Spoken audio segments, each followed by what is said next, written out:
কালকে যে সাইদ যে ছেলেটা ছিল, যে ছবিটা, রংপুরের ছেলেটা, ও নিরস্ত্র একটা ছেলে। আপনি স্টুডেন্টদের উপরে গুলি চালাতে পারেন? আপনি ছাত্রদের উপরে, নিরস্ত্র ছাত্রদের উপরে কোনো অবস্থাতে আপনি গুলি চালাতে পারেন? এটার জবাব প্রশাসনকে দিতে হবে। বাংলাদেশের মানুষ এটা জানতে চায় যে আমরা একটা প্রাণের কথা বলবো, একটা দাবি তুলবো, আপনার সেটা পছন্দ না হতে পারে, আপনি বাহাস করেন আমার সাথে, আপনি আমাকে কথা বলতে দিবেন না, আমি কথা বলবো, আপনি গুলি করে মারবেন। ও একটা মায়ের বাচ্চা, ও একটা বোনের ভাই, আপনি ওকে মেরে ফেলছেন, এটা একটা কথা হলো? এটা কিছু হলো? এইটাকে আপনি বলবেন? এইটাকে আপনি স্বাধীনতা বলবেন? আমি কিভাবে আপনি কি এইখানে আপনি এই প্রশ্ন তুলবেন যে রাজাকার নাকি কি? এগুলি হচ্ছে আপনারা বহুদিন ধরে এই কার্ড খেলে যাচ্ছেন।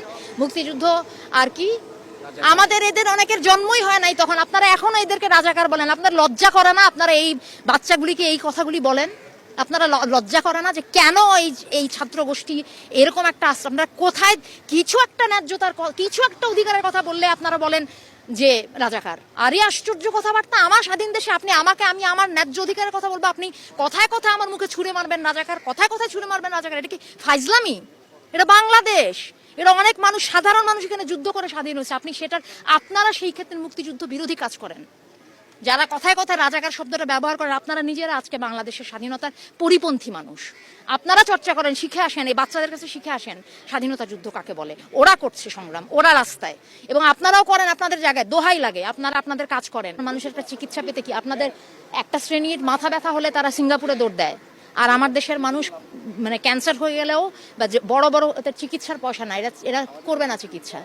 আপনি কি বলেন এটাকে? এটা কি স্বর্গরাজ্য? এটা কি সত্যি তাই এরকম? এটা বাংলাদেশ? এইটাকে আপনি বলেন? সাধারণ মানুষের অর্থনৈতিক স্বাধীনতা, কথা বলার স্বাধীনতা, কোনো কিছু যদি না থাকে আপনি সেটাকে বলবেন? আমাদের অনেক যুদ্ধ বাকি, সেটা আমাদের করতে হবে। সবচেয়ে বড় কথা হচ্ছে সক্ষমতা। আপনি কি একটা সাধারণ মানুষ হিসেবে অনুভব করেন যে আপনি স্বাধীন, আপনি একটা সুন্দর জীবনযাপন করতে পারেন এখানে? স্বাধীনতার বোধ? নাকি আপনি প্রত্যেকটা কথা কেটে কেটে বলেন, ভয়ে ভয়ে বলেন? প্রত্যেকটা কথার মধ্যে 100 বার চিন্তা করেন যে এটা বলা যাবে, এটা বলা যাবে না, আপনি তাহলে স্বাধীন না? কেন এটা করতে হবে আমাকে?